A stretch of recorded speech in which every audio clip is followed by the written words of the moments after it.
precisely why I have resolved to seek elected office. The truth is unpretentious. I feel compelled to run for the 19th district seat. Although my career options were broad, I felt a pull to serve the city in which I live and determined to make a career in law enforcement, where currently I serve as a sergeant of police. A consequential choice, and one of which I have no regret. It was one of the most satisfying decisions I have ever made. I made the choice aware that I would face daily hazards on the streets, but serving the citizens of Chicago has been one of the most fulfilling experiences of my lifetime. Unfortunately, my family, friends, and I have had to bear witness to the declining state of affairs in Illinois.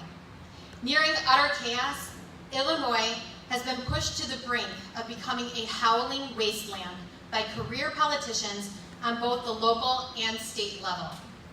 Their bungling navigation of the state has reached an intolerable level, and I can no longer bear it.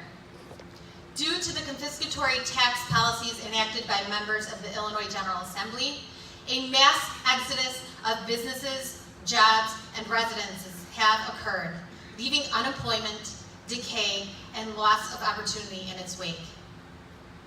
Countless businesses have fled Illinois to states with friendlier business climates. Companies which depart Illinois often cite the suffocating orthodoxy of Illinois' regulatory burdens, the weight of excessive corporate taxation, and similar but endless bureaucratic rituals, all of which immobilize economic growth and stifle job creation. Created and steered by elected lawmakers in Springfield, Illinois, bureaucratic Leviathan is failing to attract new businesses to the state, hampering existing businesses' ability to grow at a pace consistent with competitors outside Illinois, and leading Illinois' economy to flatline. Our elected leaders' malpractice does not end with its hostility with businesses.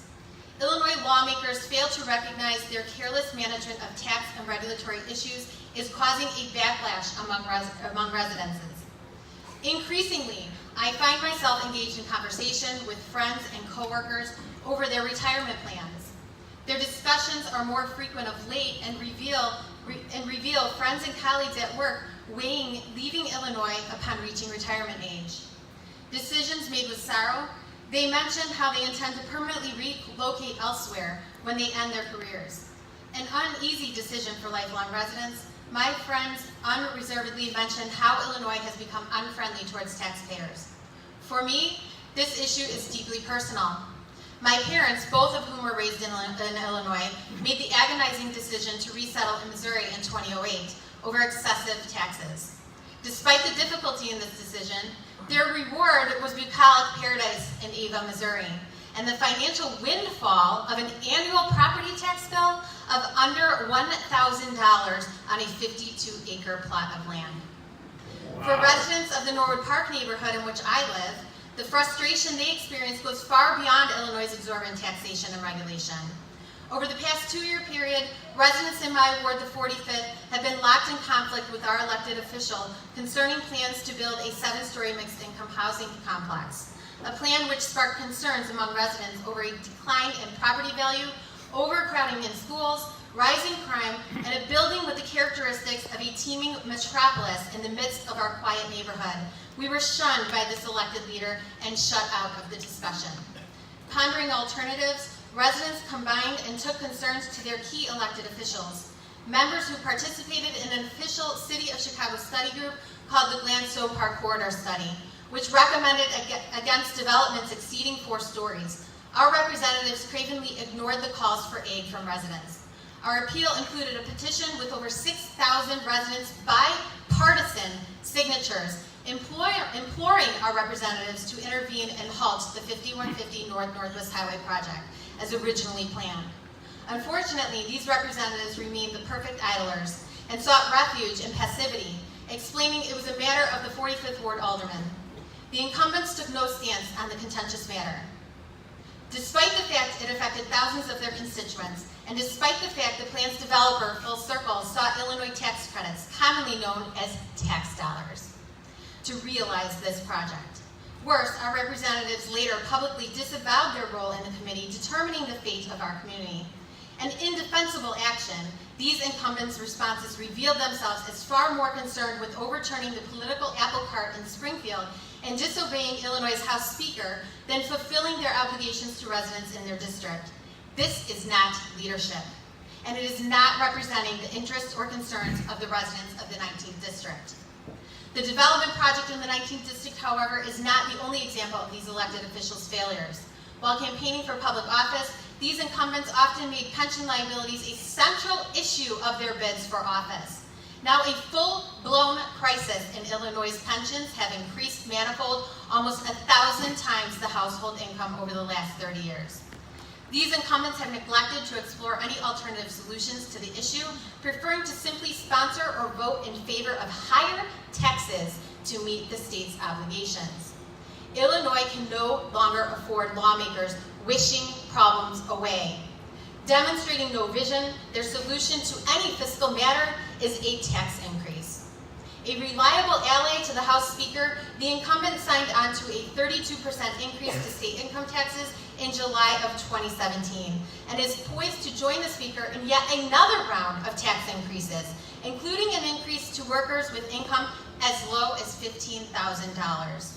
Should the House Speaker push through a next round, Illinois residents will be saddled with income tax rates surging an astounding 67% increase in less than 2 years. Illinois taxpayers can no longer afford such burdens. With the incumbents and the Speaker singularly determined to raise taxes, if it could be managed, I am confident they would create a resident exit tax on citizens leaving Illinois. With residents flocking elsewhere, imagine the revenue generated to fix pensions. But let's not give the Speaker's crew any ideas. In light of what Illinois faces, we are certainly at a crossroads. What are voters' options? First, we need to recognize the urgency in ousting the incumbents from these seats and dismantling the Speaker's clan of tax enthusiasts. It is essential to replace lawmakers who have lost the ability to explain and understand matters affecting the Prairie State. Second, it is also necessary to elect lawmakers who are determined to restore fiscal sanity and work in favor of taxpayers instead of opposition to them. If elected to the 19th District seat, I undertake the vow to concentrate on solving the pension crisis by advancing a motion for a retirement fund for employees modeled on the State University retirement system, SERS, a 401k plan. Paramount among its benefits are portability, flexibility for enrollees to make their own decisions, and insurmountable barriers in place protecting the fund from being looted by politicians in Springfield. Similarly, I make the pledge to oppose legislation which increases taxes to property or state income except under such circumstances in which there is no other viable alternative. With the November election approaching, voters have the opportunity to exercise their right to choose who represents them in Springfield. My name is Ammie Kessem. When elected on November 6th, I pledge to residents of the 19th District to offer fresh insight as a legislator, to be a principled leader, and a champion of reason against the twisted politics in Springfield. As your state representative, I will fight to put more money back in your pockets. I will force our legislators to make sound decisions about where your money is being spent. I will propose a hard 1% cap on our property taxes, lower income taxes back down to 3%, protect union workers from union-busting policies, enact term limits for our politicians to end the reign of power they have over us. I will expose those who profit by leveraging their political offices and abusing the public's trust for their own personal and financial gains. And I will call for an end to the pensions for state legislators because politicians should not be getting rich off the backs of taxpayers.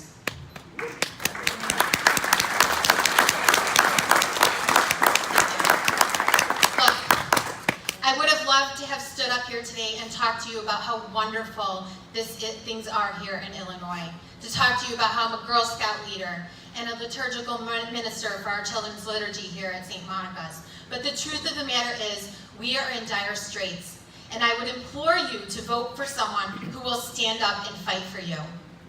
Again, my name is Ammie Kessem. Please vote for me to be your next Illinois State Representative on November 6th. Thank you.